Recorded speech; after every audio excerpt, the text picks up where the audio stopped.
વાહકતા સમજાવતો પટ્ટ સિદ્ધાંત શું છે? હવે આપણે જોઈશું બેન્ડ થિયરી. મેટલ એટલે ધાતુ અને એની બેન્ડ થિયરી, એના પરથી આ છે પટ્ટ સિદ્ધાંત. ગુજરાતીમાં આપણે એને પટ્ટ સિદ્ધાંત બોલીશું. પટ્ટ સિદ્ધાંતમાં એમ સ્વીકારવામાં આવ્યું છે કે ધાતુ અથવા કોઈ પણ પદાર્થ હોય તેમાં બે પટ હોય છે. ધારો કે આપણી પાસે આ એક પરમાણુ છે, હું અહીંયા સાઈડમાં દોરું છું. આ પરમાણુનું કેન્દ્ર છે અને એના ફરતે અહીંયા આ પ્રકારની કક્ષા છે. આ પહેલી કક્ષા, આ બીજી કક્ષા, આ ત્રીજી કક્ષા, આ ચોથી કક્ષા, આમ કરીને તમે ઘણા બધે દૂર જઈ શકો. હવે માની લો કે આ કક્ષા જે છે એ કે છે, આ એલ છે, આ એમ છે, આ એન છે. એમાંથી આ જે છે એ સંયોજકતા કક્ષા છે, મતલબ છેલ્લા ઇલેક્ટ્રોન અહીંયા વસવાટ કરે છે અને આ પછી ખાલી આવે છે બધું. તો આને તમે કહી શકો છો આ સંયોજકતા કક્ષા છે. સંયોજકતા કક્ષા. હવે આ જે છે એનું નામ આપણે અહીંયા માટે રાખીશું, આ સિદ્ધાંતને સમજવા માટે, વાહકતા કક્ષા. વાહકતા કક્ષા. આ વાહકતા કક્ષા. ફરી વખત આ સંયોજકતા કક્ષા થઈ જેમાં છેલ્લા ઇલેક્ટ્રોન હોય. બરાબર. અહીંયા આખરી ઇલેક્ટ્રોન આવે છે, લાસ્ટ ઇલેક્ટ્રોન. મતલબ આમાં આ જે કક્ષા છે આને તમે છેલ્લી કક્ષા કહી શકો છો. અને છેલ્લી કક્ષા પછીની જે કક્ષા હોય છે એ ઇલેક્ટ્રોન વગરની હોય છે, એટલે કે ઇલેક્ટ્રોન રહિત હોય છે, અને એનું નામ છે વાહકતા કક્ષા. હવે આપણે પટ્ટ સિદ્ધાંતને સમજીએ તો આ બંને વચ્ચે જે ગેપ છે એનું નામ છે શક્તિ ગેપ, એનર્જી ગેપ કહેવામાં આવે છે. આનો હું એક નાનો એવો ટુકડો લઉં છું. મતલબ અહીંથી હું ખાલી આટલો ભાગ છે એ ડ્રો કરું છું. જોજો તમે, આટલાથી આટલો ટુકડો લઈ લીધો, માત્ર આટલો ટુકડો, અને આને ઝૂમિંગ કરીએ તો બનશે એવું, સંયોજકતા પટનો ભાગ અને વાહકતા પટની વચ્ચે થોડો ગેપ પડે છે, જેને શક્તિ ગેપ કહેવામાં આવે છે. કક્ષા શબ્દ કાઢી નાખો તો તમને પટ શબ્દ મળશે. આ પણ પટ મળશે. પટ એટલે એક પટ્ટો. પટનો બીજો અર્થ થાય છે મેદાન. હવે ધાતુ પરમાણુ હોય કે કોઈ પણ પદાર્થ હોય તો સંયોજકતા કક્ષામાં એના છેલ્લા ઇલેક્ટ્રોન હોય છે, અને વિદ્યુતના વહન માટે જવાબદાર છે આ વાહકતા પટ. ઓકે, આને આપણે ઝૂમ કર્યા પછી આ રીત, એમાંથી આને હું સંયોજકતા પટ કહું છું. આ નીચે વાળો છે તો અહીંયા હું સ લખું છું, સંયોજકતા પટ, અને આ છે વાહકતા પટ. આ વચ્ચે જે ડિસ્ટન્સ છે એને એનર્જી ગેપ અથવા તો શક્તિ ગેપ કહેવામાં આવે છે. વચ્ચે આ બંને પટને સમજાવવા એટલે પટ્ટ સિદ્ધાંત. આ પટ્ટ સિદ્ધાંત આ બંને પટ્ટાઓને સમજવાનો સિદ્ધાંત છે. આને આધારે તમને વાહકતા વિશે ખાસી એવી ખબર પડશે. ચાલો જોઈએ જરા. હવે આપણી પાસે ત્રણ કેટેગરી છે.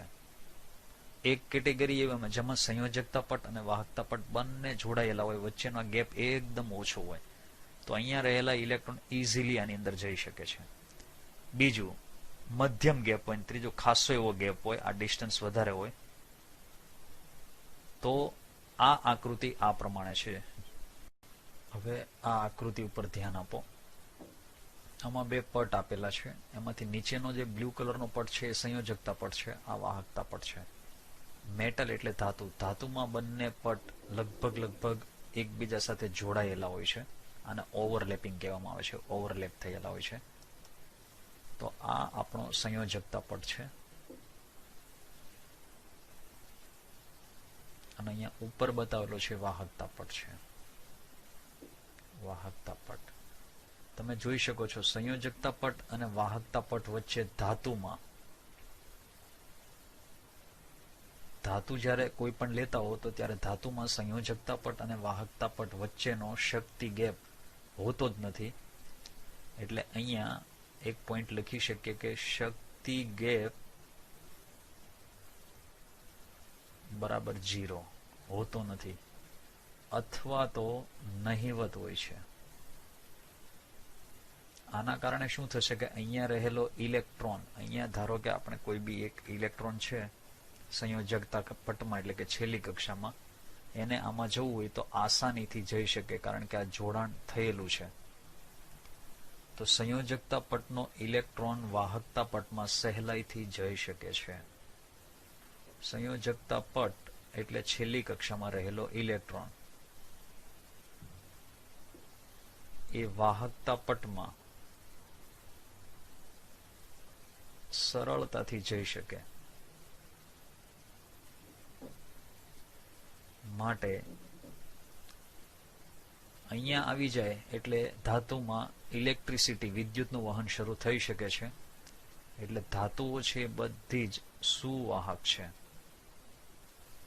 કારણ કે આસાનીથી આમાં આવી જશે. ચાલો આગળ જોઈએ આપણે અધાતુમાં શું સિચ્યુએશન છે. હવે આ આકૃતિ જુઓ. અહીંયા પિંક કલરનો જે પટ આપેલો છે એ વાહકતા પટ છે, અને બ્લુ કલરનો આપેલો છે એ સંયોજકતા પટ છે. અને એ બંને વચ્ચે ખાસો એવો ગેપ છે. મતલબ આ કક્ષા અને આ કક્ષાની વચ્ચે બહુ મોટું ડિસ્ટન્સ છે. આને એનર્જી ગેપ કહેવામાં આવે છે, અને આ એનર્જી ગેપ ખૂબ વધારે છે. એટલે અહીંથી આટલે સુધીનું જે ડિસ્ટન્સ છે એ ઘણું વધારે છે. એટલે આમાં એનર્જી ગેપ વધુ છે. મતલબ આપણે લખી શકીએ શક્તિ ગેપ ઘણો વધુ છે. આ જે છે એ આકૃતિ અધાતુની છે. અત્યારે તમે જે આકૃતિ જોઈ રહ્યા છો એ અધાતુ માટે જોઈ રહ્યા છો. શક્તિ ગેપ ખૂબ વધારે છે, અને આના કારણે શું થશે કે અહીંયા રહેલો ઇલેક્ટ્રોન એ કોઈ પણ સંજોગોમાં અહીંયા સુધી પહોંચી શકશે નહીં. અહીંયા ને અહીંયા જ રહેવાનો છે. અહીંયા પહોંચે તો જ વાહકતા એની શરૂ થાય. એટલે અહીંયા રહેલો ઇલેક્ટ્રોન આ સંયોજકતા પટમાં છે, ત્યાંથી આ બાજુ આવે તો જ એની વાહકતા શરૂ થશે. એ વહન દર્શાવશે, પણ અહીંયા પહોંચવાનો નથી. એ સંયોજકતા પટમાં જ રહેશે. આને પરિણામે સંયોજકતા પટનો ઇલેક્ટ્રોન વાહકતા પટમાં જઈ શકતો નથી. યાદ રાખજો, અધાતુમાં કેવું બને છે, સંયોજકતા પટનો ઇલેક્ટ્રોન વાહકતા પટમાં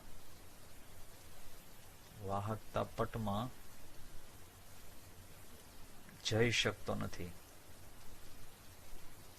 અને ત્યાં પહોંચે નહીં. એટલા માટે એ અવાહક છે, વિદ્યુતનો અવાહક છે.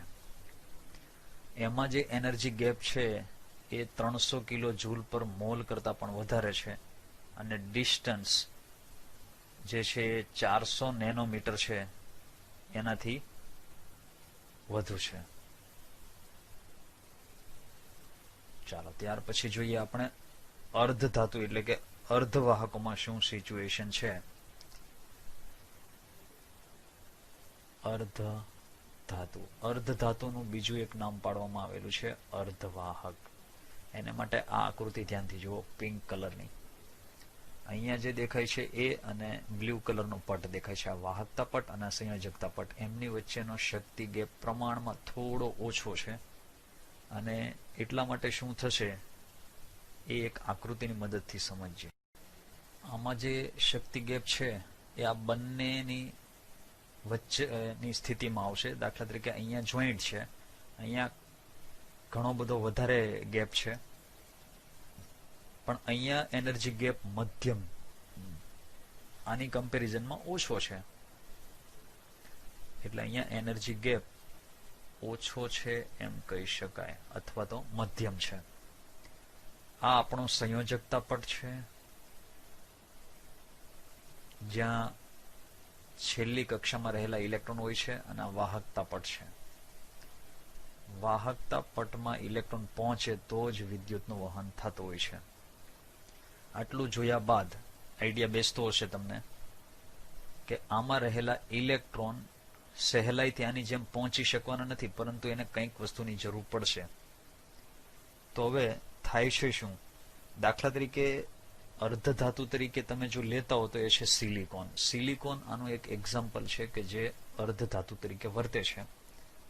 હવે આમાં સંયોજકતા પટમાં 4 ઇલેક્ટ્રોન હોય છે. અહીંયા સિલિકોન હોય તો એની સંયોજકતા કક્ષામાં 4 ઇલેક્ટ્રોન હોય છે અને એ મુક્ત હોતા નથી.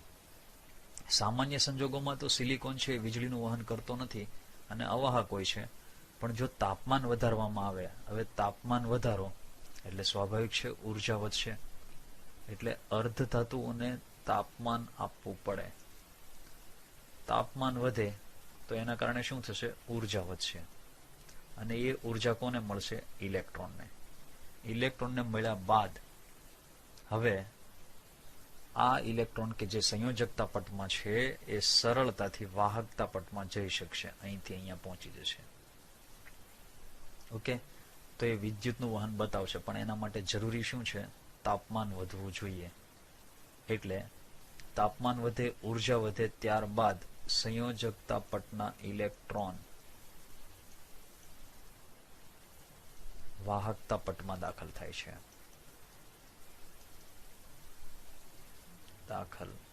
છે. માટે સરવાળાને પૂરેપૂરો વાહક પણ ન કહી શકાય, પૂરેપૂરો અવાહક પણ ના કહી શકાય. એને કહેવામાં આવે છે અર્ધવાહક. આ અર્ધવાહક છે. ફરી એક વખત જોઈ લેજો. આ જે છે કક્ષાઓ, આનો પાર્ટ અહીંયા બતાવેલા છે. ટુકડા નાના નાના જોઈ શકો છો આ ચિત્રમાં. બ્લુ કલર એ સંયોજકતા પટ છે, પિંક કલર વાહકતા પટ છે. ધાતુઓમાં શું હોય? આ બંને જોઈન્ટ થયેલા હોય, એટલે અહીંથી ઇલેક્ટ્રોન આસાનીથી આમ આવતા રહે. પિંક કલરના પટમાં આવ્યા એટલે પૂરું, વીજળીનું વહન શરૂ. અર્ધવાહકમાં કેવું હોય? સેમિકન્ડક્ટરમાં કે બ્લુ કલરમાં રહેલા ઇલેક્ટ્રોનને એનર્જીની જરૂર પડે. જેવી એનર્જી મળે પછી જ અહીંયા આવે છે અને પછી વીજળીનું વહન શરૂ. પણ ઇન્સ્યુલેટર એટલે કે અધાતુમાં કેવું થાય? બ્લુ કલરમાં પટમાં એટલે કે સંયોજકતા પટમાં રહેલા ઇલેક્ટ્રોન આસાનીથી અહીંયા પહોંચી શકતા નથી. તમે એનર્જી આપો તો પણ પહોંચી શકતા નથી. ગેપ જ એટલો મોટો છે કે અહીંયા સુધી આવી શકતા નથી. માટે અધાતુઓ છે એ અવાહક હોય છે. ક્યારેય પણ એના ઇલેક્ટ્રોન વાહકતા પટમાં જઈ શકતા નથી. આમાં એનર્જી આપશો તો આ જઈ શકશે. ઇન શોર્ટ, માની લો કે બે હાઈ રાઇઝ બિલ્ડિંગ હોય, એની એક અગાસી છે, બાજુમાં બીજી એક હાઈ રાઇઝ બિલ્ડિંગની અગાસી છે, લગભગ અડોઅડ છે, વચ્ચે 1-2 ફૂટનું ડિસ્ટન્સ ગણી શકો તમે. તો અહીંયા રહેલા માણસને તમે કહેશો તે કૂદીને સીધો જ અહીંયા જતો રહેશે. પણ જો આ હાઈરાઇઝ બિલ્ડિંગની વચ્ચે એક મોટો રોડ નીકળતો હોય અને સામે હાઈરાઇઝ બિલ્ડિંગ હોય તો તમે એમ કહો આ માણસને કે ભાઈ તું કૂદીને જા, તો એ પોસિબલ જ નહીં બને. એને થોડું હાર્ડ પડી જશે. અહીંયા હાઈરાઇઝ બિલ્ડિંગ છે, એની અગાસીમાં માણસ છે, સામે એક હાઈરાઇઝ બિલ્ડિંગ છે, એની અગાસીમાં માણસ છે, વચ્ચે માની લો કે 3-1 ફૂટનું ડિસ્ટન્સ છે, 3-4 ફૂટનું. આના કરતાં થોડું વધારે. તો અહીંયા થશે શું? અહીંયા રહેલો માણસ પહેલા તો ડરશે, પણ જો તમે એને એનર્જી ભરવા, આત્મવિશ્વાસ વધારી દો તો એને એમ લાગશે કે હું આ કરી શકું છું અને કદાચ એ કૂદીને અહીંયા આવતો રહેશે. તો આને તમારે એનર્જી આપવી પડશે, તમારે એનો આત્મવિશ્વાસ વધે, કોન્ફિડન્સ વધે એવી સ્ટોરી કહેવી પડશે, જુસ્સો વધારવો પડશે, બરાબર, તો એ અહીંયા સુધી પહોંચશે. આ તો ઓલરેડી બંને અગાસીઓ એકબીજા સાથે જોઈન્ટ છે, વચ્ચે માત્ર પાળી જ છે, એટલે સીધો જ અહીંથી પગ અહીંયા મૂકશો એટલે આવતા રહ્યા તમે. આમાં વચ્ચે રોડ નીકળે છે એટલે આ ક્યારેક કોશિશ કરશે ને આમાં મરવાના ધંધા થાય અને આ ઇલેક્ટ્રોન થોડોક ઉર્જા ભરવાથી આવી જશે. તો આ 3-3નો પટ સિદ્ધાંત તમને ખ્યાલ આવ્યો છે. વાહક, અર્ધવાહક અને અવાહકના એક ઉદાહરણ લખો. ચાલો આપી દઈએ, પણ એની પહેલા ક્વેશ્ચન છે શક્તિ ગેપ, વાહકતા પટ અને સંયોજકતા પટ પર વિગતવાર નોંધ લખો. આ ક્વેશ્ચન આપણે થોડી વાર પહેલા જ સમજ્યા છીએ. એટલે શક્તિ ગેપ એટલે વાહકતા પટ અને સંયોજકતા પટ વચ્ચેનો શક્તિનો તફાવત, અને શક્તિ ગેપ કહેવામાં આવે છે. વાહકતા પટ એને કહેવાય કે જે પરમાણુ છે એની છેલ્લી કક્ષાથી ઉપરની કક્ષા હોય, અને આ સંયોજકતા પટ એટલે જેમાં છેલ્લા ઇલેક્ટ્રોન હોય છે. પછી બાકીનાને આધારે ધાતુ, અધાતુ અને અર્ધધાતુ એવો તફાવત પાડી શકાય, જે આપણે સમજ્યા છીએ. હવે આના એક્ઝામ્પલની વાત કરીએ તો વાહકની અંદર આપણને એક્ઝામ્પલ મળે ધાતુઓ. ધાતુઓમાં તમે કોઈ પણ ધાતુ લઈ શકો છો, જેમ કે કોપર છે, સિલ્વર છે, ત્યાર પછી લોખંડ છે. આ બધી ધાતુઓ વાહક છે. અર્ધવાહકમાં સિલિકોન છે, જર્મેનિયમ છે વગેરે. અવાહકમાં ફોસ્ફરસ, સલ્ફર, ડાયમંડ લઈ શકો, હીરો, આ બધા અવાહકના એક્ઝામ્પલ થયા. ઓકે, હવે બીજું, વિદ્યુતકીય વાહકતાના આધારે જો વર્ગીકરણ કરવાનું પૂછવામાં આવે કે ઘન પદાર્થોને વિદ્યુતીય વાહકતાના આધારે વર્ગીકૃત કરો, તો આપણી પાસે 3 પ્રકાર આવશે. એક, વીજ વાહકો. બીજો એક પ્રકાર આવશે આપણી પાસે વીજ અવાહકો. અને ત્રીજો પ્રકાર આવશે વીજ અર્ધવાહકો. જો કે આ બધા પ્રશ્નો છે આની સાથે રિલેટેડ જ છે. વીજ વાહકોની વિદ્યુતીય વાહકતા, અહીંયા હું વાહકતા લખું છું, અને એ વાહકતા વીજ વાહકો હોય તો એની 10⁴ થી 10⁷ પ્રતિ ઓહમ પ્રતિ મીટર આના ગાળામાં હોય તો આ સુવાહક કહેવાય છે અથવા વીજ વાહક કહેવાય છે. અને આમાં બધી જ ધાતુઓ એક્ઝામ્પલ તરીકે આવે છે. તો ઉદાહરણ તરીકે આમાં લઈ શકીએ બધી જ ધાતુઓ. વીજ અવાહકોની વાહકતા કેટલી હોય છે? તો એ છે 10⁻20 થી, એટલે ઘણી બધી નીચી થઈ, માઇનસમાં ઘાત આવી, 10⁻10. આના કરતા મૂલ્ય થોડું ઊંચું આવશે, પ્રતિ ઓમ પ્રતિ મીટર. અવરોધનો એકમ ઓમ છે, આ વિરુદ્ધમાં છે. અવરોધના વ્યસ્તને વાહકતા કહેવામાં આવે છે. અવરોધનો એકમ ઓહમ છે, યાદ રાખજો, ઓહમની નિશાની છે, પણ પ્રતિ ઓહમ લેવાનું, કારણ કે આપણે વાહકતા લઈ રહ્યા છીએ. અને વીજ અર્ધવાહકો છે, એની 10⁻6 થી 10⁻⁴, મતલબ માઇનસમાં છે, પોઝિટિવ પ્લસમાં પણ છે, પ્રતિ ઓહમ પ્રતિ મીટર. તો વીજ અર્ધવાહક એને કહેવાય કે જેની વાહકતા 10⁻6 થી 10⁴ પ્રતિ ઓહમ પ્રતિ મીટરમાં હોય. અને વીજ અવાહકો એમને કહેવાય છે જેની 10⁻20 થી 10⁻10 પ્રતિ ઓહમ પ્રતિ મીટર હોય છે. એક્ઝામ્પલ તમારી સામે જ છે. મોટાભાગે વીજ અવાહકોની અંદર અધાતુઓ આવતી હોય છે. મેજોરિટી અધાતુ છે, જેમાં ગ્રેફાઇટને તમે બાદ કરી શકો છો. અને અર્ધવાહકોમાં સિલિકોન, જર્મેનિયમ, ગેલિયમ, આ પ્રકારના અર્ધવાહકો હોય છે. આંકડાઓ યાદ રાખજો. 47 નો આંકડો યાદ રાખજો. 47માં આઝાદ થયેલો અને માંડ્યો વાહક થવા, વીજળીના ઝટકા શરૂ થઈ ગયા 47માં, એવું યાદ રાખજો. એટલે 10⁴ થી 10⁷.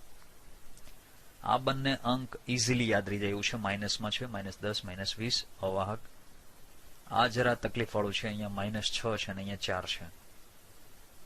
બરાબર, તો 4 - 6 અથવા -6 4 વીજ અર્ધવાહકો માટે યાદ રાખજો. ઇલેક્ટ્રોન ક્ષતિ એટલે શું? આ પ્રશ્નને સમજતા પહેલા સંયોજકતા પટ અને વાહકતા પટ જે અર્ધધાતુ છે એને માટે પટ હું દોરું છું, બરાબર ધ્યાન રાખજો. અર્ધધાતુ માટે તો આ વાહકતા પટ છે, વાહકતા પટ, અને આ છે સંયોજકતા પટ. હવે માની લો કે આ એનર્જી ગેપ પ્રમાણમાં મધ્યમ છે. એનર્જી ગેપ કેવો છે? મધ્યમ છે. અહીંયા રહેલા ઇલેક્ટ્રોનને આ બાજુ ધકેલવો છે તો શું આપવું પડે છે? તાપમાન આપવું પડે છે. સંયોજકતા પટ અને વાહકતા પટ વચ્ચે અંતર ઓછું હોય છે. એટલે પહેલો પોઈન્ટ તો એ બને છે, અર્ધવાહકોમાં સંયોજકતા પટ અને વાહકતા પટ વચ્ચે અંતર ઓછું હોય છે.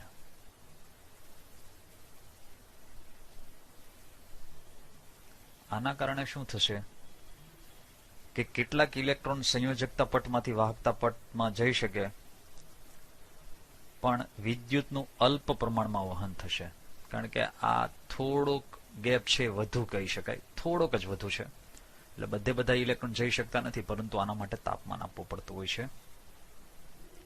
એટલે જો આમાં તાપમાન આપવામાં આવે, એટલે એક પોઈન્ટ આપણે લખી શકીએ કે તાપમાનમાં વધારો કરવામાં આવે તો આ વિદ્યુતનું વહન છે એ વધે છે. ટૂંકમાં વિદ્યુતીય વાહકતામાં વધારો થાય છે, કારણ કે ફટાફટ કરતા ઇલેક્ટ્રોન સંયોજકતા પટમાંથી વાહકતા પટમાં જાય છે. એટલે આ વિદ્યુતીય વાહકતા વધે છે. જો તાપમાન આપશો તો અહીંયા રહેલા ઇલેક્ટ્રોન ફાટ કરતા અહીંયા જતા રહેશે. હવે તાપમાનના વધારાથી મળતી ઉર્જા છે એ સંયોજકતા પટમાં રહેલા ઇલેક્ટ્રોનને વાહકતા પટમાં કુદાવી તો શકે છે. વિદ્યુતનું વહન સરળ અને વધુ બને છે, પણ સામાન્ય તાપમાને આ જે છે એ અવાહક જેવી સ્થિતિમાં હોય છે. સિલિકોન અને જર્મેનિયમ છે એમને આંતરિક અર્ધવાહકો કહેવામાં આવે છે.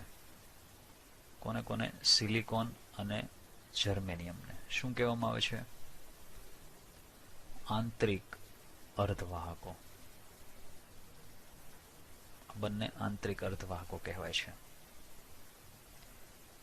હવે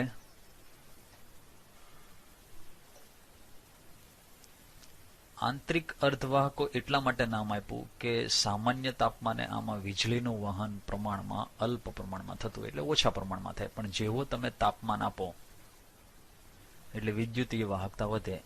તો આવા જે અર્ધવાહકો છે એમને આંતરિક અર્ધવાહકો એવું નામ આપવામાં આવેલું છે.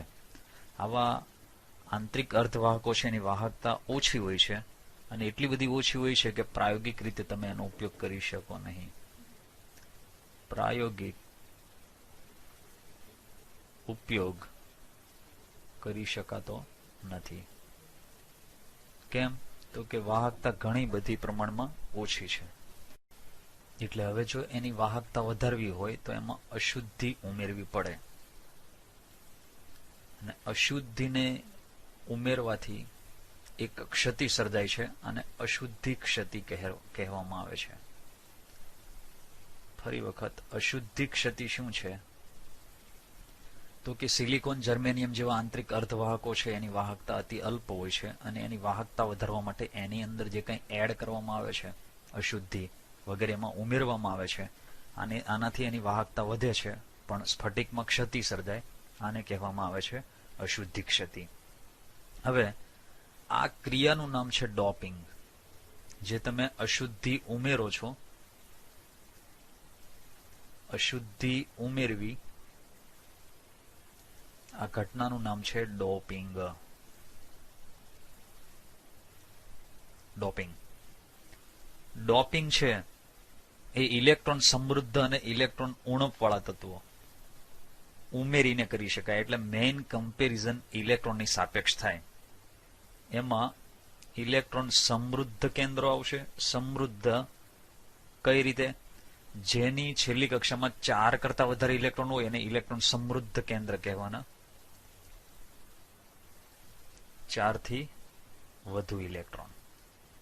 સંયોજકતા કક્ષામાં હું લખતો નથી, તમારે સમજવાનું. અને બીજા ઇલેક્ટ્રોન ઉણપવાળા તત્વો.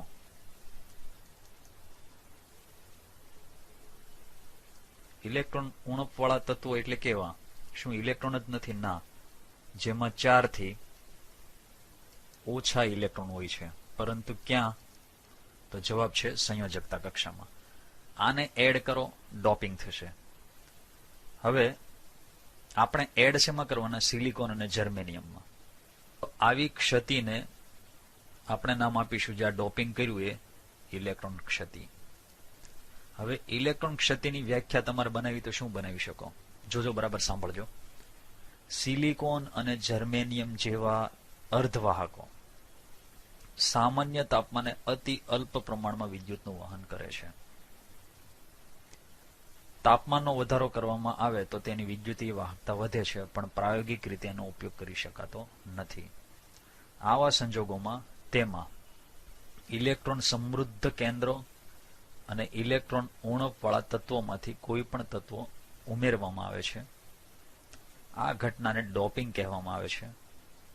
આ પ્રકારની ક્ષતિને ઇલેક્ટ્રોન ક્ષતિ કહેવામાં આવે છે, અને આમ થવાથી તેની વાહકતામાં વધારો થાય છે. હવે આપણી પાસે ધારો કે સિલિકોન જર્મેનિયમ છે, તો અહીંયા ઉદાહરણ લઈએ. આ સિલિકોન છે અથવા તો જર્મેનિયમ છે, સિલિકોન અથવા જર્મેનિયમ, જેની છેલ્લી કક્ષામાં 4 ઇલેક્ટ્રોન છે. સિલિકોન વિશે એવું કહેવાય કે પહેલી કક્ષામાં 2 ઇલેક્ટ્રોન હોય, પછી 8 હોય, પછી 4 હોય, એટલે સંયોજકતા કક્ષામાં કેટલા ઇલેક્ટ્રોન આવશે? 4 ઇલેક્ટ્રોન. ઓકે, હવે આની અંદર તમે કંઈક ડોપિંગ કરો છો. એ ડોપિંગ કઈ રીતે કરો છો?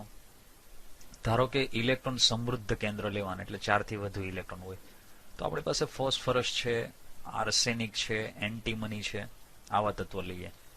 તો આની ફોસ્ફરસનો પરમાણુ ક્રમ 15 છે, માટે એની ઇલેક્ટ્રોન રચના 2, 8 અને 5 થાય. પહેલી કક્ષામાં 2 હોય, પછી 8 હોય, પછી 5 હોય. તો કમ્પેરેટિવલી તમે અહીંયા જોશો તો તમને ખ્યાલ આવશે કે આ 4 ઇલેક્ટ્રોન છે, આ 5 ઇલેક્ટ્રોન છે. સિલિકોનની અંદર આપણે ફોસ્ફરસ નાખીએ કે આર્સેનિક નાખીએ તો આના કરતા અહીંયા ઇલેક્ટ્રોનની સંખ્યા વધી ગઈ, એટલે 1 ઇલેક્ટ્રોન વધારે હોય એવો અર્ધવાહક બને. ઓકે, તો અહીં એને કારણે ઇલેક્ટ્રોન વધે છે. કમ્પેરેટિવલી ઇલેક્ટ્રોન નો વધારો થશે, અને એ પણ 1 ઇલેક્ટ્રોનનો વધારો થશે. ઇલેક્ટ્રોન કેવો ચાર્જ ધરાવે છે? ઋણ વીજભાર. ઇલેક્ટ્રોનનો ઋણ વીજભાર છે. ઋણ વીજભારને નેગેટિવ ચાર્જ કહેવામાં આવે છે. તો આને એન ટાઈપના અર્ધવાહકો કહી શકાય. એન ટાઈપ, નેગેટિવ ટાઈપના. હવે ધારો કે એક બીજું ચિત્ર વિચારો. થોડી વાર માટે આ સિલિકોન જર્મેનિયમને અહીંયા હું લખું છું. મારી પાસે સિલિકોન અથવા જર્મેનિયમ છે, જેની છેલ્લી કક્ષામાં 4 ઇલેક્ટ્રોન છે. ઇલેક્ટ્રોન રચના આ પ્રમાણે છે. આની અંદર હું ઇલેક્ટ્રોન ઉણપવાળા તત્વો એડ કરવા માંગુ છું. ઇલેક્ટ્રોન ઉણપવાળા તત્વો જેમ કે બોરોન, એલ્યુમિનિયમ, ગેલિયમ, આ ઉમેરી શકાય. આ 13મો સમૂહ છે, આ 15મો સમૂહ છે, આ ઓલરેડી 14મો સમૂહ. 14મા સમૂહમાં 15મો સમૂહ એડ કરો, નેગેટિવ ટાઈપ થશે. 14મા સમૂહના તત્વોમાં 13મો સમૂહ એડ કરો. ચાલો જસ્ટ એલ્યુમિનિયમ લઈએ. એલ્યુમિનિયમનો પરમાણુ ક્રમ 13 છે, માટે પહેલી કક્ષામાં 2 હોય, પછી 8 ઇલેક્ટ્રોન હોય, પછી 3 હોય. હવે કમ્પેર કરો. આની છેલ્લી કક્ષામાં 4 ઇલેક્ટ્રોન છે, આની છેલ્લી કક્ષામાં 3 ઇલેક્ટ્રોન છે, તો ઇલેક્ટ્રોન ઘટ્યા. એટલે અહીંયા આપણે શું લખી શકીએ? ઇલેક્ટ્રોનનો ઘટાડો થાય છે. કેટલા? 1 ઇલેક્ટ્રોનનો. 1 ઇલેક્ટ્રોનનો ઘટાડો થયો, એટલે હવે ઘટાડો થાય એટલે પોઝિટિવ ચાર્જ વધે, કારણ કે નેગેટિવ ચાર્જ ઘટ્યો, તો સ્વાભાવિક છે અહીંયા ધન વીજભાર વધશે. તો આ બેવના મિક્સિંગથી જે અર્ધવાહક બને એને પોઝિટિવ ટાઈપ ધન વીજભારિત અર્ધવાહક કહેવામાં આવે છે. હવે એન ટાઈપના અને પી પ્રકારના, એટલે કે એન પ્રકારના અને પી પ્રકારના જે અર્ધવાહકો છે, એમાંથી ઘણા ખરા ઇલેક્ટ્રોનિક ભાગો અથવા ઇલેક્ટ્રોનિક ઘટકો બનાવવા માટે ઉપયોગી છે. તો અહીંયા એનો એક ઉપયોગ આવશે કે આપણે ઇલેક્ટ્રોનિક ભાગ બનાવવા હોય તો એ ભાગો માટે આ ઉપયોગી છે. બીજું, એન ટાઈપ અને પી ટાઈપ આ બંનેનું જોડાણ કરો તમે તો એને નામ આપવામાં આવે છે ડાયોડ. તો અહીંયા હું બ્રેકેટમાં લખું છું ડાયોડ. ડાયોડ જે છે એ એન ટાઈપ અને પી ટાઈપ, એન ટાઈપ અને પી ટાઈપ પ્રકારના અર્ધવાહકોનું જોડાણ છે. નેગેટિવ ટાઈપ અને પોઝિટિવ ટાઈપના 2 અર્ધવાહકોને જોડી નાખો એટલે એક તમારો ડાયોડ તૈયાર થઈ જશે. હવે આ સિવાય એક મિનિટ, આપણે આનો પેલા ઉપયોગ લઈ લઈએ. તો આનો ઉપયોગ રેક્ટિફાયરમાં થાય છે, ટ્રાન્ઝિસ્ટરમાં થાય છે. એટલે ડાયોડનો ઉપયોગ જે છે એ અહીંયા હું નીચે બતાવું છું. રેક્ટિફાયર, અને સાથે સાથે આવશે ટ્રાન્ઝિસ્ટર. બંનેની અંદર એનો ઉપયોગ થાય છે, રેક્ટિફાયર અને ટ્રાન્ઝિસ્ટરમાં. બીજું એન ટાઈપ, પી ટાઈપ અને ફરી પાછો એન ટાઈપ. તો આની ત્રિપુટી તમે ભેગી કરો છો. સપોઝ આપણે આ સાઈડ લઈ લઈએ. એક જ મિનિટ,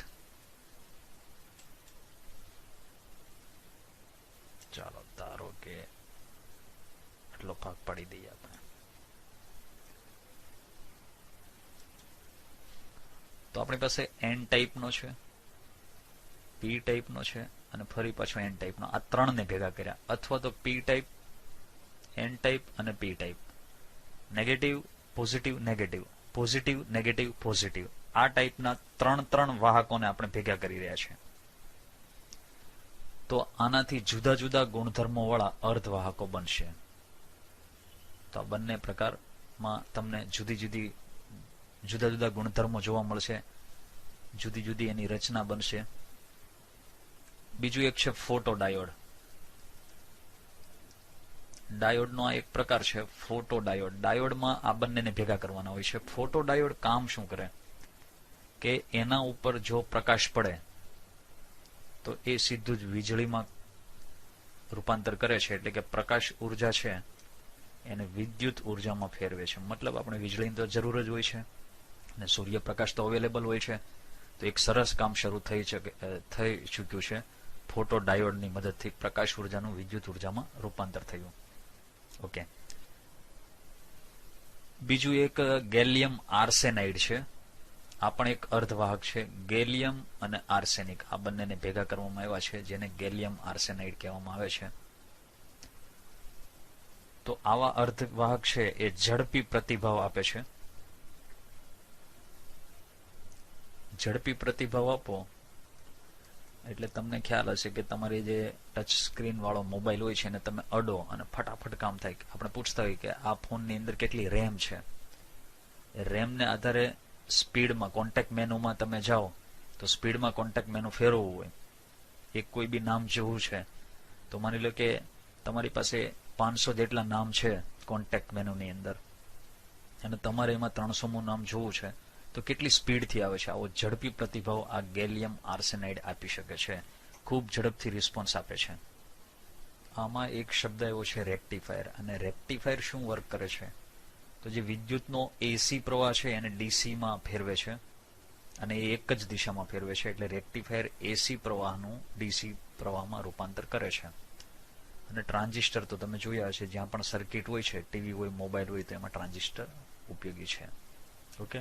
ફોટો ડાયોડ છે એ પ્રકાશ ઉર્જાનું વિદ્યુત ઉર્જામાં રૂપાંતર કરે. એટલે જ્યાં પણ તમારે સૂર્યપ્રકાશમાંથી ઇલેક્ટ્રિસિટી મેળવવી હોય એમાં આનો ઉપયોગ થાય. આ ઝડપી પ્રતિભાવ આપે છે. એટલે પછી રિમોટ કંટ્રોલ છે કે એ પ્રકારનું કે જેમાં ટચ સ્ક્રીન આવતા હોય ત્યાં એનો યુઝ થઈ શકે છે. બીજું, આ પ્રશ્ન જે છે એ ડોપિંગ એટલે શું, ઉદાહરણ આપી સમજાવો, અથવા તો એન ટાઈપ અને પી ટાઈપના અર્ધવાહકો કઈ રીતે બનાવી શકાય વગેરે વગેરે રીતે આ લોકો પૂછી શકે છે. સંક્રાંતિ ધાતુ ઓક્સાઇડની વિદ્યુતીય વાહકતા સમજાવો. સંક્રાંતિ ધાતુ એટલે તમને ખ્યાલ હશે કે ડી વિભાગના તત્વો. અને ડી વિભાગના તત્વોની 4 શ્રેણીઓ છે, એમાંથી 3 પૂર્ણ છે અને 1 અપૂર્ણ છે. આપણા માટે અગત્યની છે પહેલી શ્રેણી, જે સ્કેન્ડિયમથી ઝિંક સુધીની છે. 21 થી 30 પરમાણુ ક્રમ ધરાવતા તત્વો છે. હવે સંક્રાંતિ ધાતુના જે ઓક્સાઇડ લઈએ એમાં નોંધપાત્ર ફેરફાર જોવા મળશે. જેમ કે કેટલાક ઓક્સાઇડ એવા છે કે જેમની વાહકતા ધાતુ જેવી હોય છે. એટલે ધાતુ જેવી વિદ્યુતીય વાહકતા, ટૂંકમાં ધાતુની જેમ જ વાહકતા દર્શાવતા હોય છે ધાતુના ઓક્સાઇડ, પણ ધાતુની જેમ જ વીજળીનું વહન કરતા હોય. આવા ઉદાહરણમાં તમે લઈ શકો છો ટિટાનિયમ ઓક્સાઇડ, આપણી પાસે છે ક્રોમિયમ ડાયોક્સાઇડ, રેનિયમ ટ્રાયોક્સાઇડ. આ રેનિયમ ઓક્સાઇડ તરીકે બોલાય છે. રેનિયમ ઓક્સાઇડ છે એની ખાસિયત તમે ધ્યાનમાં રાખજો કે એની વાહકતા અને દેખાવ કોપર જેવા છે. આ એક સરસ મજાનો ક્વેશ્ચન છે અને બોર્ડમાં ઘણી વખત પૂછાઈ ગયેલો છે કે ReO3 છે એની વાહકતા અને દેખાવ કોના જેવો છે? તો વાહકતા અને દેખાવ કોપર જેવો છે. કોપર એટલે તાંબુ. તમને રેનિયમ ઓક્સાઇડનો તાર આપવામાં આવે તો તમે પહેલા તો એવું જ માનશો કે આ કોપરનો તાર આપવામાં આવેલો છે, પણ હકીકતમાં રેનિયમ ઓક્સાઇડ છે. વાહકતા પણ અદ્દલો અદ્દલ એના જેવી છે. એટલે એવું પણ ક્વેશ્ચન પૂછે કે કોનો દેખાવ અને વાહકતા કોપર સાથે મેચ થાય છે? તો કોપર જેવું છે, તો રેનિયમ ઓક્સાઇડ ReO3 યાદ રાખજો. બીજા કેટલાક ઓક્સાઇડ છે કે જે અવાહક જેવી સ્થિતિમાં હોય છે. ટૂંકમાં આપણે એને અવાહકોની કેટેગરીમાં મૂકી શકીએ. આવા ઓક્સાઇડમાં વેનેડિયમનો ઓક્સાઇડ છે, વેનેડિયમનો ડાયોક્સાઇડ છે, વેનેડિયમનો ટ્રાયોક્સાઇડ છે. તો આ અવાહકો તરીકે આ ત્રણ ઇઝીલી યાદ રહી જાય એવું છે. Wo1, Wo2, Wo3 આવું યાદ રાખી શકીએ. वो અવાહક है. TiO2 અહીંયા TiO છે, અહીંયા TiO2 છે. ઓકે, તો આ અવાહક સ્થિતિમાં છે. અને બીજું, આમાં વાહકતા ત્યારે દાખલ થાય જ્યારે તાપમાન વધે. ટૂંકમાં આ વસ્તુ જે છે, આ ઓક્સાઇડ છે, એની વાહકતા તાપમાન ઉપર પણ આધારિત છે. આની વાહકતા થોડે ઘણે અંશે તાપમાન પર આધાર રાખે છે. બીજું એક ટિટાનિયમની ઓક્સાઇડની વાત કરીએ તો અહીંયા ટિટાનિયમ ઓક્સાઇડ જોઈ લો, જે ધાતુ જેવી વાહકતા દર્શાવે. આ ટિટાનિયમનો ઓક્સાઇડ છે, અવાહક છે. અને બીજો એક હું તમને આપું છું જે અર્ધવાહક છે, યાદ રાખવાનો છે, Ti2O3. આ પણ ટિટાનિયમનો ઓક્સાઇડ, આ પણ ટિટાનિયમનો ઓક્સાઇડ, આ પણ ટિટાનિયમનો ઓક્સાઇડ. આમાં ટિટાનિયમનો ઓક્સિડેશન અંક +2, આમાં +4, આમાં +3. ઓક્સિડેશન અંક જેમ જેમ વધતો જાય એમ અવાહકતા વધતી જાય છે. ચાલો, તો આ ક્વેશ્ચન કદાચ તમને 2 માર્કમાં પૂછી શકે. ક્વેશ્ચન છે, ચુંબકીય ગુણધર્મના 4 પ્રકાર લખો અથવા ફેરોમેગ્નેટિઝમ, ફેરીમેગ્નેટિઝમ, એન્ટી ફેરોમેગ્નેટિઝમ વિગતવાર સમજાવો. આના માટે સૌથી પહેલા સમજવું પડશે ચુંબકીય ગુણધર્મ શું છે. હવે દાખલા તરીકે કોઈ પણ એક આપણી પાસે પરમાણુ છે, કોઈ પણ એક પરમાણુ છે, તો એના મધ્ય ભાગમાં ન્યુક્લિયસ છે, કેન્દ્ર સ્થાને ધન વીજભારિત કેન્દ્ર છે, અને એની ઓર્બિટ એટલે કે કક્ષામાં ઇલેક્ટ્રોન કે જે નેગેટિવ ચાર્જ ધરાવે છે, ઋણ વીજભાર ધરાવે છે, એ ગતિ કરે છે. હવે આ જે ઇલેક્ટ્રોન છે જે નેગેટિવ ચાર્જ ધરાવે છે એને એક ચુંબકીય ગુણધર્મ હોય છે. ચુંબક એટલે અહીંયા આપણે જોઈએ ગજગીયો ચુંબક, જેને 2 ધ્રુવ હોય છે, એક નોર્થ અને એક સાઉથ. અને એની આજુબાજુ આ રીતની ચુંબકીય બળ રેખા હોય છે. આ એક પ્રકારનું ફિલ્ડ હોય છે, ચુંબકીય ક્ષેત્ર કહેવામાં આવે છે.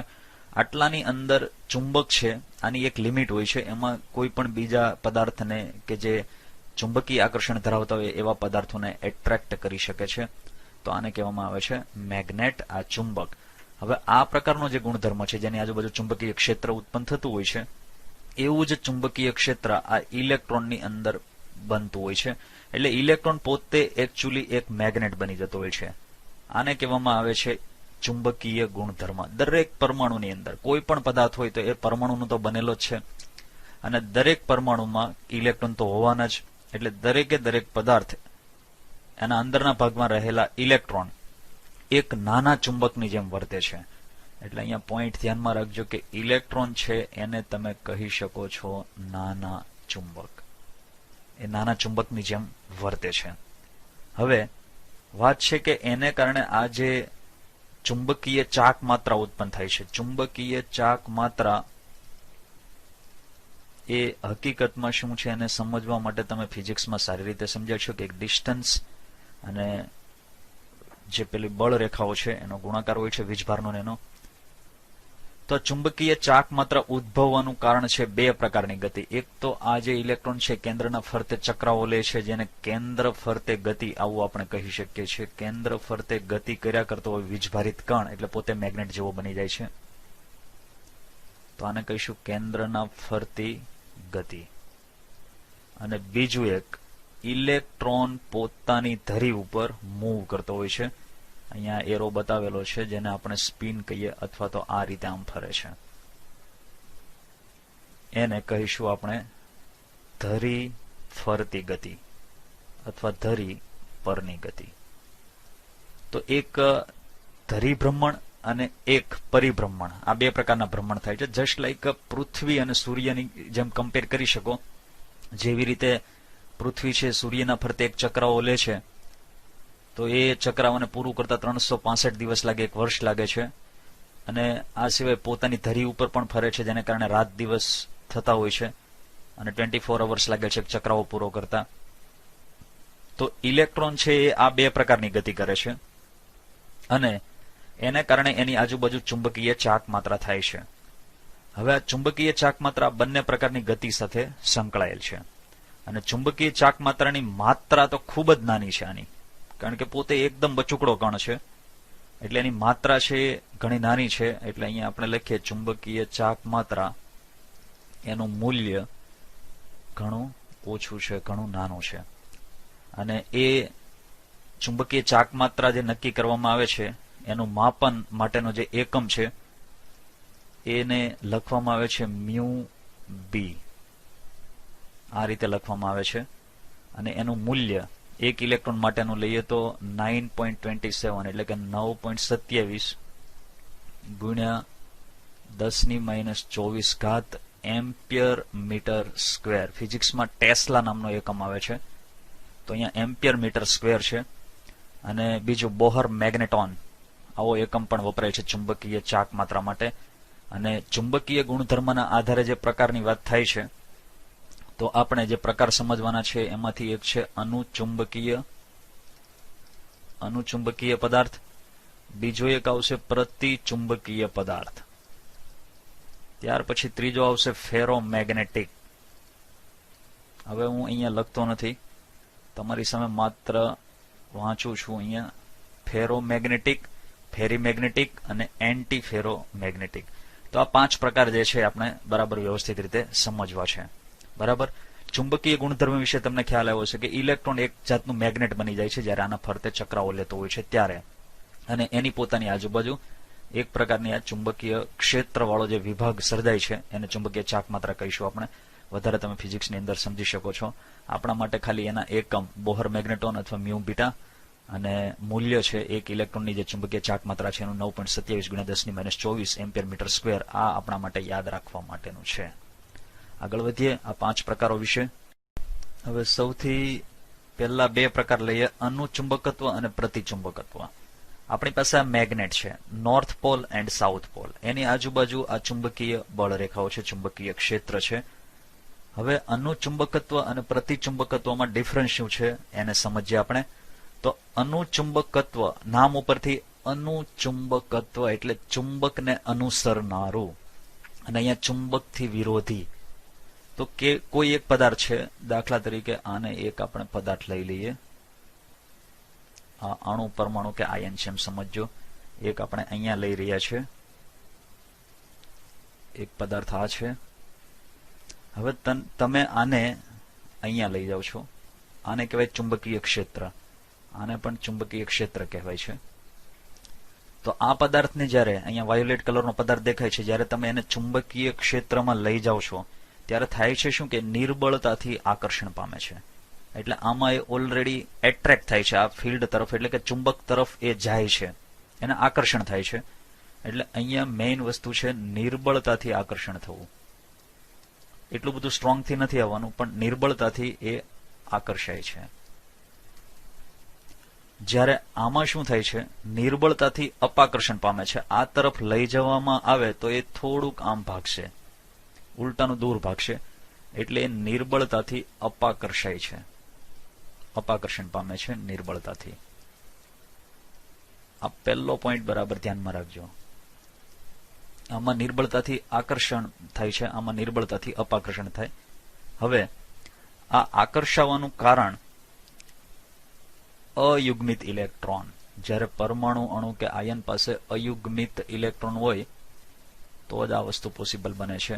અને આમાં કારણ છે કે કક્ષકો સંપૂર્ણપણે ભરાયેલી હોય, જેને આપણે કહીશું યુગ્મિત ઇલેક્ટ્રોન. આમાં યુગ્મિત ઇલેક્ટ્રોન જવાબદાર હોય છે.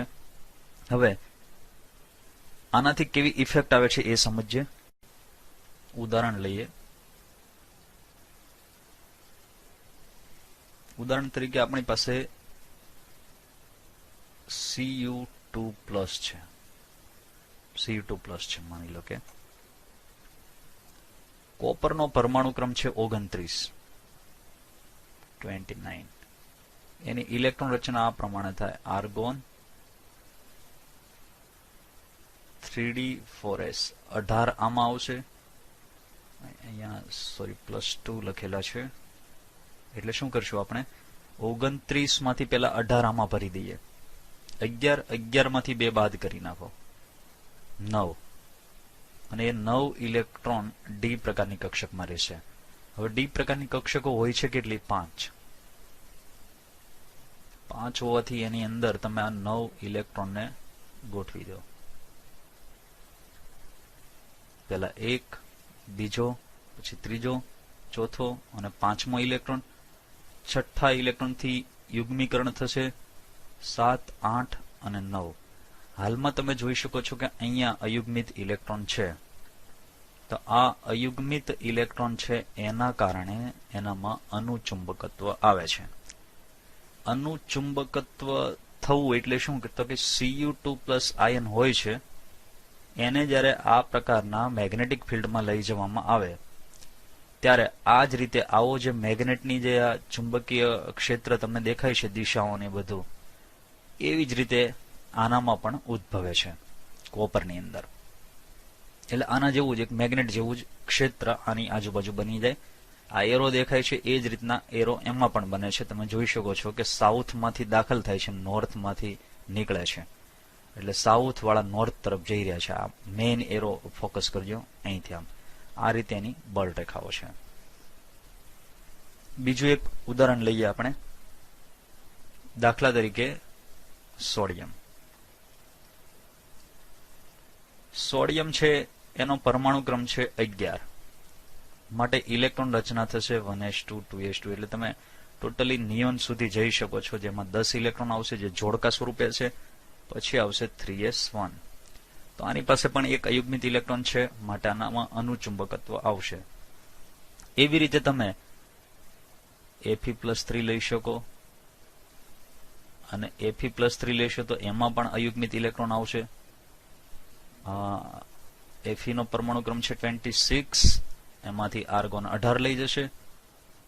26 માંથી 18 જાય, 8 બચ્યા. 8 માંથી આ 3 જાય તો 5 બચે છે.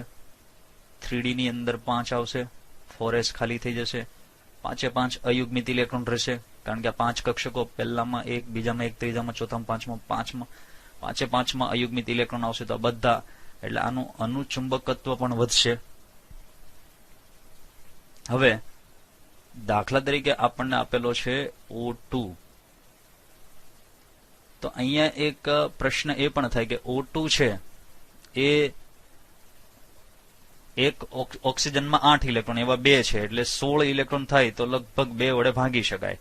અને 2 વડે ભાગી શકાય એટલે બેકી સંખ્યામાં આવે તો એ લગભગ આ કેટેગરીમાં આવવો જોઈએ, પણ એવું નથી. O2 ની અંદર તમને ખ્યાલ હોય તો આણ્વીય કક્ષક ચિતાર દોરવો પડે, જે આપણે અગાઉ સમજી ચૂક્યા છીએ. હવે અહીંયા 1s2, પછી અહીંયા 2s2 and 2p4 આવે.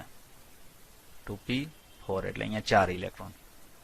સેમ અહીંયા આવશે 1s2, 2s2 and 2p4. પછી આ 2 અને 2 એમાંથી અહીંયા 2 ભરવાના હોય છે, પછી અહીંયા 2 ભરવાના હોય. ત્યાર પછી 2 ફરી પાછા અહીંયા આવશે, 2 અહીંયા આવશે. અને હવે જે હોય છે એમાં જોજો, સૌથી પહેલા આ ટોટલી 4 ઇલેક્ટ્રોન છે. આ બાજુ 4 એટલે 8 ઇલેક્ટ્રોન થયા. 8 માંથી 2 અહીંયા આવે, પછી આ 4 એટલે 6, આ 1 અને આ 1 અહીંયા ખાલી રહેશે. આ આણ્વીય કક્ષક ચિતાર તમે અગાઉ સમજી ચૂક્યા છો. તો આ જે 2 અયુગ્મિત ઇલેક્ટ્રોન દેખાય છે એના કારણે આમાં અનુચુંબકત્વ આવે છે. અને અનુચુંબકત્વ આવવું એટલે આને જ્યારે તમે મેગ્નેટિક ફિલ્ડમાં લઈ જાઓ ત્યારે આ જે મેગ્નેટ છે એ જ પ્રકારના મેગ્નેટ જેવા આના અણુઓ કે પરમાણુઓ બની જાય છે. પ્રતિચુંબકત્વ જોઈએ. હવે આનું પ્રતિચુંબકત્વનું ઉદાહરણ લઈએ. દાખલા તરીકે આપણી પાસે NaCl છે. તો સોડિયમ આમાં પોઝિટિવ આયન તરીકે છે અને ક્લોરીન છે નેગેટિવ આયન તરીકે છે, કારણ કે આ એક આયોનિક સંયોજન છે. સોડિયમનો પરમાણુ ક્રમ 11 છે અને એને કારણે એની ઇલેક્ટ્રોન રચના તમે લ્યો એટલે પહેલા નિયોન આવશે, પછી 3s1 આવે, અને અહીંયા શું થશે, પહેલા નિયોન આવશે, ક્લોરીનનો પરમાણુ ક્રમ 17 છે, પછી 3s2 આવશે અને 3p5 આવશે. તો ઘણી વખત ઘણા એવું વિચારતા કે આની પાસે એક અયુગ્મિત ઇલેક્ટ્રોન છે, આની પાસે p કક્ષકમાં અયુગ્મિત ઇલેક્ટ્રોન છે, તો આ અનુચુંબકીય હોવો જોઈએ. એવું નથી. હવે સોડિયમ ક્લોરાઇડમાં આ પોઝિટિવ આયન બન્યો એટલે આ એક ઇલેક્ટ્રોન ગુમાવે છે તો અહીંયા 0 થઈ જશે, અને એ ઇલેક્ટ્રોન આની અંદર દાખલ થાય છે એટલે 6 થઈ જશે. તો એને કારણે આની પાસે બધી જ આ નિયોન છે એની અંદર બધા જ ઇલેક્ટ્રોનની જોડીઓ છે. એવી રીતે અહીંયા ક્લોરીન લ્યો તો નિયોનની અંદર બધા જ ઇલેક્ટ્રોનની જોડી, એસમાં જોડીઓ અને પીમાં બધી જ ઇલેક્ટ્રોનની જોડીઓ છે. તો થાય શું કે કક્ષકની અંદર એક અયુગ્મિત ઇલેક્ટ્રોન દ્વારા આવી રીતનું મેગ્નેટ, આ જે મેગ્નેટ બન્યો છે એના જેવો મેગ્નેટ બને, અને ત્યાર પછી બીજો ઇલેક્ટ્રોન છે એ એનાથી ઓપોઝિટ ડિરેક્શન. આ કેમ તમે અહીંયા સાઉથ અને અહીંયા નોર્થ લખો છો? તો આની અંદર તમામે તમામ ઇલેક્ટ્રોન એક પ્રકારનું મેગ્નેટ બનાવે છે, સાઉથ ટુ નોર્થ, અને એક એનાથી ઓપોઝિટ નોર્થ ટુ સાઉથ બને, એટલે એક પરસ્પરની અસર એકબીજાની નષ્ટ કરે છે. એટલે ધ્યાનમાં રાખજો કે અહીંયા બે ઇલેક્ટ્રોન જે છે એના પરસ્પર વિરુદ્ધ દિશામાંના ભ્રમણથી, પરસ્પર વિરુદ્ધ દિશાના ભ્રમણથી જે મેગ્નેટિઝમ ઉત્પન્ન થાય છે, ચુંબકીય ચાક માત્રા, એ ચુંબકીય ચાક માત્રાને રદ કરે છે, દૂર કરે છે. ઠીક છે. બીજા કેટલાક ઉદાહરણ છે. H2O, benzene C6H6 nitrogen N2. N2 નો આણ્વિક કક્ષક ચિત્ર તમે લેશો એટલે ખ્યાલ આવી જશે. આ બાકીના બધામાં પણ લગભગ બધી જ કક્ષકો ઇલેક્ટ્રોનથી સંપૂર્ણપણે ભરાયેલી હોય છે. હવે આપણે એ જોવું છે કે અનુચુંબકત્વ જે આમાં થાય છે, અને એક અયુગ્મિત ઇલેક્ટ્રોનના કારણે આ થાય છે, અને ચુંબકીય ક્ષેત્રની દિશામાં જ ચુંબકત્વ પામે છે કઈ રીતે. દાખલા તરીકે તમે આની અંદર એ જોઈ શકશો કે સાઉથ તરફ અહીંયા એક બળરેખા દાખલ થાય છે, નોર્થમાંથી બહાર નીકળે છે. તો એવી સાઉથની અંદર, એટલે કે આ સાઉથ પોલ દક્ષિણ ધ્રુવ છે એમાં દાખલ થાય છે, ત્યાંથી આમાંથી બહાર આવે છે. તો આપણા રૂલ્સ પ્રમાણે સાઉથમાં દાખલ કરવાનું છે, એ આની અંદર દાખલ થશે અને નોર્થમાંથી બહાર નીકળે છે. આને કહેવામાં આવે છે અનુચુંબકત્વ. પણ પ્રતિચુંબકત્વમાં શું હોય કે બંને ઇલેક્ટ્રોનના સ્પિન જુદા જુદા હોય. આમાં અનુચુંબકત્વમાં દાખલા તરીકે એક પરમાણુનો અયુગ્મિત ઇલેક્ટ્રોન, બીજાનો અયુગ્મિત ઇલેક્ટ્રોન, તો એના સ્પિન એક સરખા રહેશે. આમાં સ્પિનની દિશા બદલાઈ ગઈ, એટલે આ જે ચુંબક બન્યો એ સાઉથ અને નોર્થ આ રીતે છે. આમાં એક ઇલેક્ટ્રોનની દિશા એનાથી વિરુદ્ધ છે, એટલે નોર્થ અને સાઉથ થાય. હવે બળ રેખા સાઉથમાંથી નોર્થમાં જાય છે, આમાં સાઉથમાંથી નોર્થમાં જાય છે. તો અહીંયા તમે જોઈ શકો છો કે બંને સામસામી થઈ ગઈ, એટલે એ કોઈ ચુંબકની અંદર એન્ટ્રી પામશે નહીં, પણ અહીંથી એને ફરજિયાત બહાર નીકળી જવું પડશે. તો આને એક અપાકર્ષણ કહેવાય, અને આ અપાકર્ષણ એ ચુંબકીય ક્ષેત્રને નષ્ટ કરી નાખે છે. આમાં ચુંબકીય ક્ષેત્ર યથાવત રહે છે. એટલે આનું ચુંબકત્વ અને આ પ્રતિચુંબકત્વ થયું. હવે સવાલ છે કે ફેરોમેગ્નેટિઝમ, ફેરીમેગ્નેટિઝમ અને એન્ટી ફેરોમેગ્નેટિઝમ વિગતવાર સમજાવો. સૌથી પહેલા લઈએ ફેરોમેગ્નેટિક, જેને કહેવામાં આવે છે લોહ ચુંબકીય. કેટલાક ઉદાહરણ આપણી પાસે છે, જેમ કે લોખંડ છે, Fe, કોબાલ્ટ, ત્યાર પછી નિકલ અને ગેડોલિનિયમ Gd. ગેડોલિનિયમ Gd. આ સિવાય ક્રોમિયમ ડાયોક્સાઇડ, ક્રોમિયમનો આ ડાયોક્સાઇડ પણ લઈ શકો છો. આની ખાસિયત એવી છે કે આ પદાર્થને તમે ધારો કે આ રીતે લઈ શકો છો કે આ આપણી પાસે લોખંડનો એક ટુકડો છે, નાનો એવો. હવે લોખંડનો એક ટુકડો હોય તો એના અંદરના ભાગમાં લોખંડના કરોડોની સંખ્યામાં પરમાણુઓ છે. અને દરેક પરમાણુમાં અયુગ્મિત ઇલેક્ટ્રોન રહેવાના. હવે એ અયુગ્મિત ઇલેક્ટ્રોન આડાવળી દિશામાં છે. દાખલા તરીકે હું તમને બતાવું કે અહીંયા આ રીતે છે, પછી કેટલાક આ રીતે છે, કેટલાક આ રીતે હશે. આપણે આમાં બતાવી શકીએ છીએ.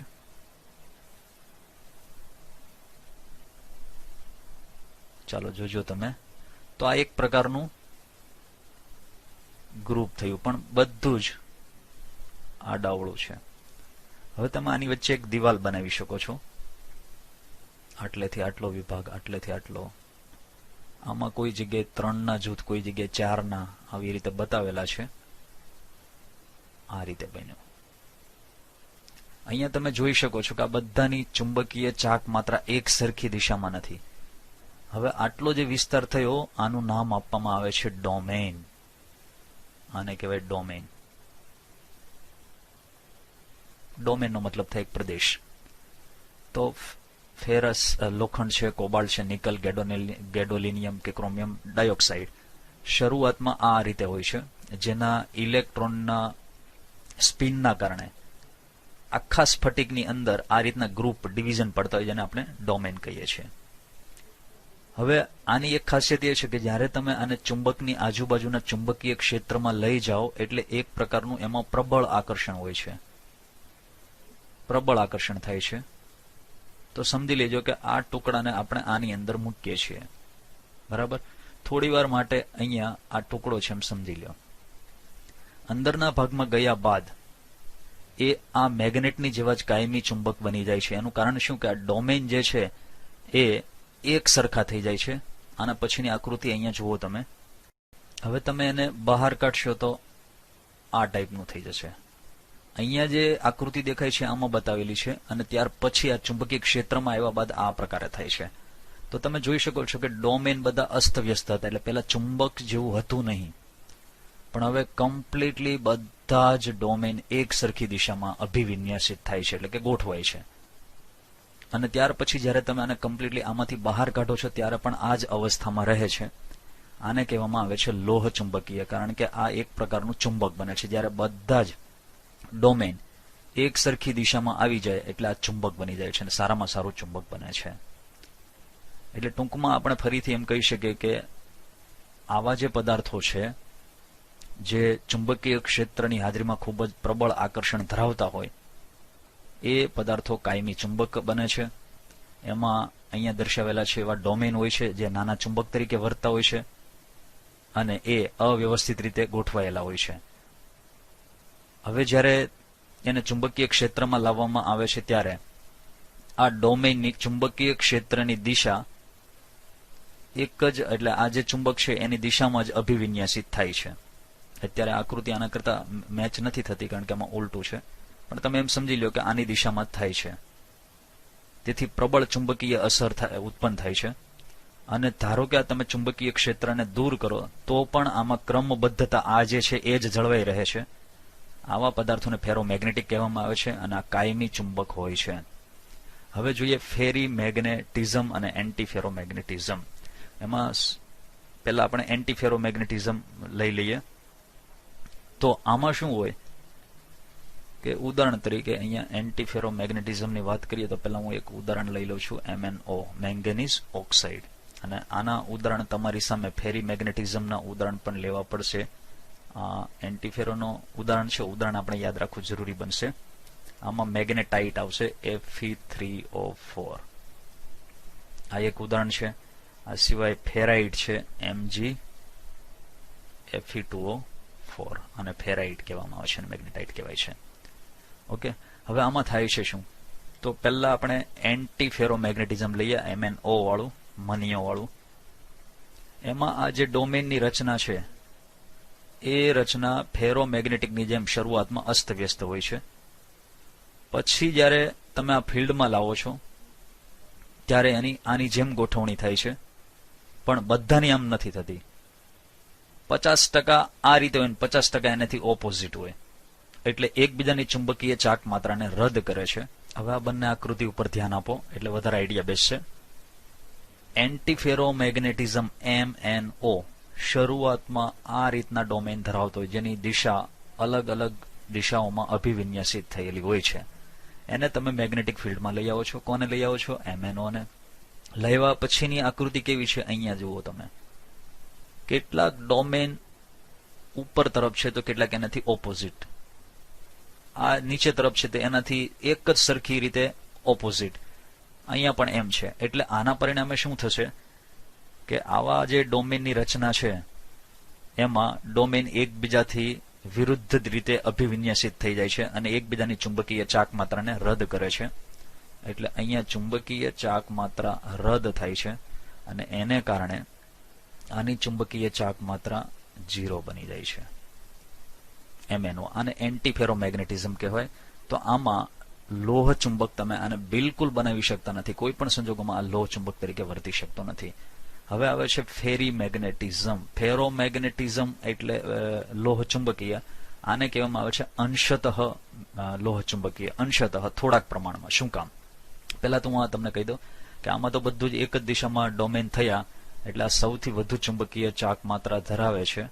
ચુંબકીય ચાક માત્રા આમાં સૌથી વધુ હોય છે. કોનામાં? લોહ ચુંબકીય પદાર્થો ફેરોમેગ્નેટિક હોય છે એમાં. આપણે હવે સમજી રહ્યા છીએ ફેરી મેગ્નેટિઝમ. Fe3O4 Mg Fe2O4. હવે તમે શરૂઆતમાં Fe3O4 કે આ લ્યો છો ત્યારે શરૂઆતમાં એના ડોમેન આ જે પરમાણુઓ આ પદાર્થો જે છે એના પરમાણુઓમાં જે રીતે હોય છે એ જ રીતે હોય છે. તમે પછી આને ફિલ્ડમાં લાવો છો, ચુંબકીય ક્ષેત્રના ફિલ્ડમાં. તો ચુંબકીય ક્ષેત્રમાં લાવો છો ત્યાર પછી એના ડોમેન આ રીતે થઈ જાય છે. આ રીતે થાય એટલે તમે જુઓ છો કે આ જેટલી સંખ્યામાં છે એટલાથી એના ઓપોઝિટ છે, છતાંય થોડુંક વધે છે. આના ઓપોઝિટ નથી. પછી અહીંયા આના કરતા ઓપોઝિટ છે તો બી થોડાક વધે છે. એ જ રીતે આ એકબીજાના ઓપોઝિટ છે, થોડાક તો ઉપરની દિશામાં તમે જોઈ શકો છો અભિવિન્યાસિત થયેલા ડોમેન છે. એટલે આમાં સમાંતર અને બિન સમાંતર રીતે ગોઠવાયેલા ડોમેન સરખી સંખ્યામાં નથી. આમાં સમાંતર અને બિન સમાંતર ડોમેન સરખી સંખ્યામાં છે, આમાં સરખી સંખ્યામાં નથી. અને એને કારણે આમાં થોડુંક લોહ ચુંબકત્વ આવે છે. એટલે થોડા પ્રમાણમાં એ લોહ ચુંબક તરીકે વર્તે છે. પણ જો તમે આને ગરમ કરશો તો ગરમ કરતા એનું જે લોહ ચુંબકત્વ છે ગુમાવે છે. એટલે આને ગરમ કરવાથી એનું ફેરી મેગ્નેટિઝમ ગુમાવે છે. ફેરી મેગ્નેટિઝમ ગુમાવે છે. એટલે લોહ ચુંબકત્વ એ ગુમાવે છે જો તમે ગરમ કરશો તો. ઠીક છે. પણ અનુચુંબકીય તો હોય જ છે. તો આ ત્રણનો ભેદ તમને સમજાયો હશે. બીજું અહીંયા મેગ્નેશિયમની જગ્યાએ તમે ઝીંક પણ લઈ શકો છો. Zn Fe2O4 એ પણ ફેરી મેગ્નેટિઝમનું એક્ઝામ્પલ છે. એક્ઝામિનેશનની અંદર તમારે આ પ્રકારની આટલી બધી આકૃતિમાં ટાઈમ વેડફવાની જરૂર નથી. એના માટે તમારે શું કરવાનું? હવે જોજો, આ દાખલા તરીકે જુદી જુદી દિશામાં અભિવિન્યાસિત થયેલા ડોમેન છે. એમાં પહેલા ઉપરનો સૌથી પહેલો ભાગ લઈ લો તો એને તમે એક જ તીર વડે દર્શાવો. આ જે છે એ જ રીતે આ થશે અને એ જ રીતે એની બાજુવાળો થશે. બસ. તો આ તમારું છે ફેરોમેગ્નેટિક લોહ ચુંબકીય. આમાં બધા જ ડોમેનની દિશા સમાંતર છે. હવે આમાં તમે જુઓ ફેરી મેગ્નેટિઝમમાં, કારણ કે પહેલું તીર ઉપર તરફ, નીચે તરફ અને ઉપર તરફ. ઓકે. તો આ છે અંશતઃ લોહ ચુંબકીય. આ બે એકબીજાને નષ્ટ કરશે પણ તો પણ થોડુંક વધશે. અને આમાં ખાલી ઉપરનો ભાગ તમે જોઈ શકો છો. એક ઉપર તરફ તીર આવશે, એક નીચે તરફ આવશે અને પરિણામે બંને એકબીજાની અસર નાબૂદ કરી નાખશે. તો છેલ્લે ખાલી તમે આટલું બી દોરો તો પણ ચાલે. આ બધું દોરવાની કે આ તો તમારી સમજણ માટે હતું. એટલે અહીંયા આ થયો પદાર્થ લોહ ચુંબકીય, આ થયો અંશતઃ લોહ ચુંબકીય અને આ થયો પ્રતિલોહ ચુંબકીય. એના એક્ઝામ્પલ તમારે તૈયાર કરવા જરૂરી છે. MCQ તરીકે કામમાં લાગશે. That's all.